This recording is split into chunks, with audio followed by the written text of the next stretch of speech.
अस्सलाम वालेकुम। मैं आपको खुशामदीद कहता हूँ प्रोग्राम इन उर्दू के एक और ट्यूटोरियल में। और इस ट्यूटोरियल सीरीज़ में हम सीख रहे हैं विजुअल बेसिक डॉट नेट।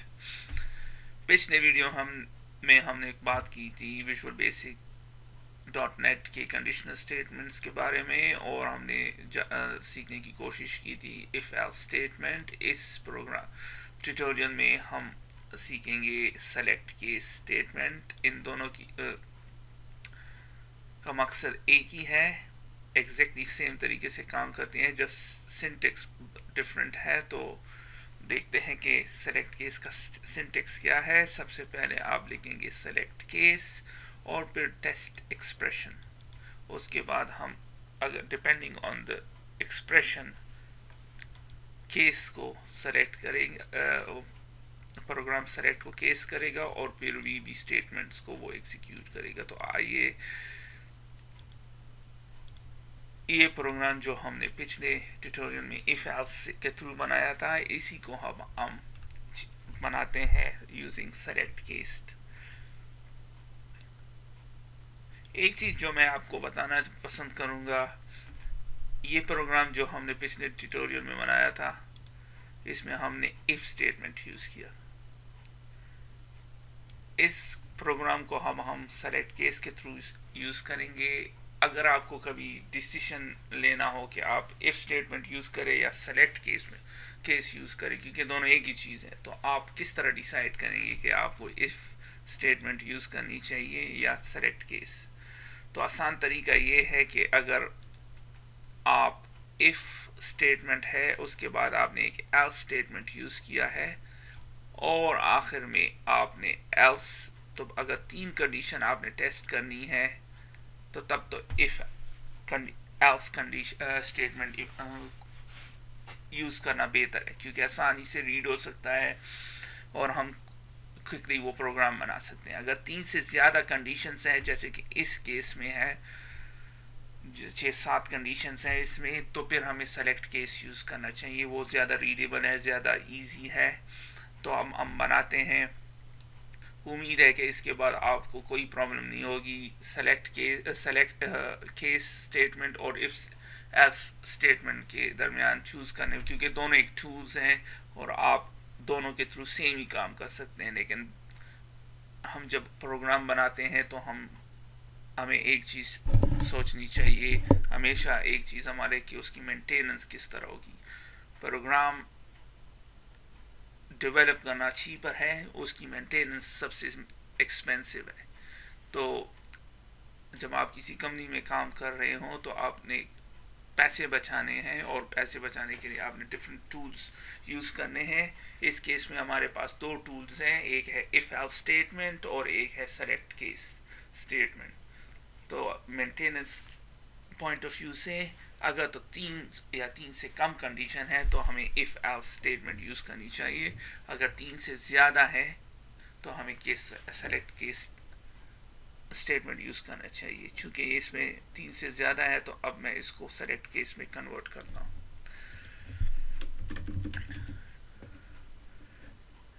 तो सबसे पहले, जैसे मैंने आपसे कहा, सेलेक्ट हम लिखेंगे, फिर केस, और फिर क्या होगा टेस्ट एक्सप्रेशन। तो वो क्या है, मार्क्स जो है वो टेस्ट एक्सप्रेशन है। अब सबसे पहले केस क्या है, अगर तो 40, अगर तो 0, अगर तो 40 से लेस है तो ग्रेड जी है और फेल है। सही।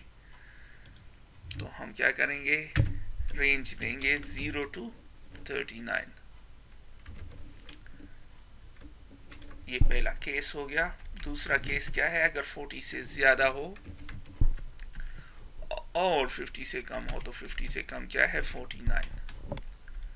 इसके बाद 50 से ज्यादा हो बट 60 से कम हो तो 59। उसके बाद 60 to 69, 70 to 79, 80 to 89, 90 200 और आखिर में अगर ये नहीं है तो केस एल्स, जैसे कि हमने किया था एल्स। तो सेम ही किस्म का सेम ही चीज़ अब हम क्या करते हैं,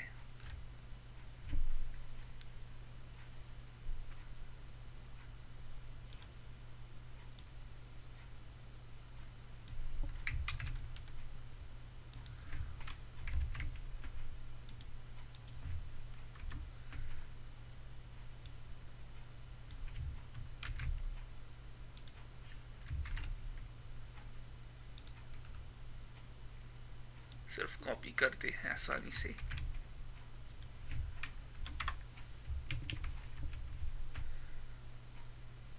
सेम स्टेटमेंट्स है तो मैं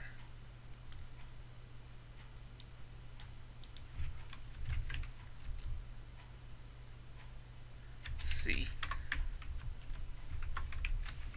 और इसके बाद इसको करते हैं बी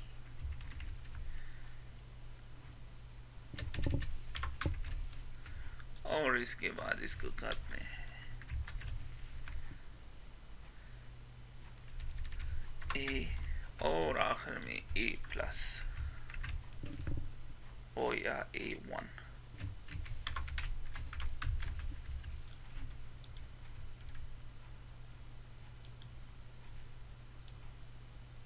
और अगर ज़्यादा हो या डिफरेंट कंडीशन हो तो ये शो करें। अब रन करते हैं इस प्रोग्राम को। सपोज मैं देता हूँ 5 तो ये हमें फेल का मैसेज दे, यू आर फेल्ड। अगर तो मैं देता हूँ 40 तो F grade, 55 D grade, 68 C grade, 75 B grade, 81 A grade और 99। और जैसे ही मैं 100 करता हूँ तो स्टिल A1 ग्रेड, लेकिन जैसे ही मैं इसको 101 कर दूँ इंटर मार्क्स बिटवीन। तो अब आपने देखा कि कितनी आसानी से मैंने इफ एल स्टेटमेंट को सेलेक्ट केस स्टेटमेंट में देखा। सेलेक्ट केस, फिर जो इंटीजर है टेस्ट एक्सप्रेशन और फिर केसेस। तो कितनी आसानी से मैंने लिखा इसको। अब आपको समझ, और एक चीज़ हम आप विजिबली देख सकते हैं, ये कोड से ये कोड रीड करना ज़्यादा आसान है। तो इसके बाद जब भी आप कोड लिखें तो डिसाइड करें, अगर 3 से ज़्यादा कंडीशन है तो सेलेक्ट केस, अगर 3 से कम है तो इफ एल्स स्टेटमेंट।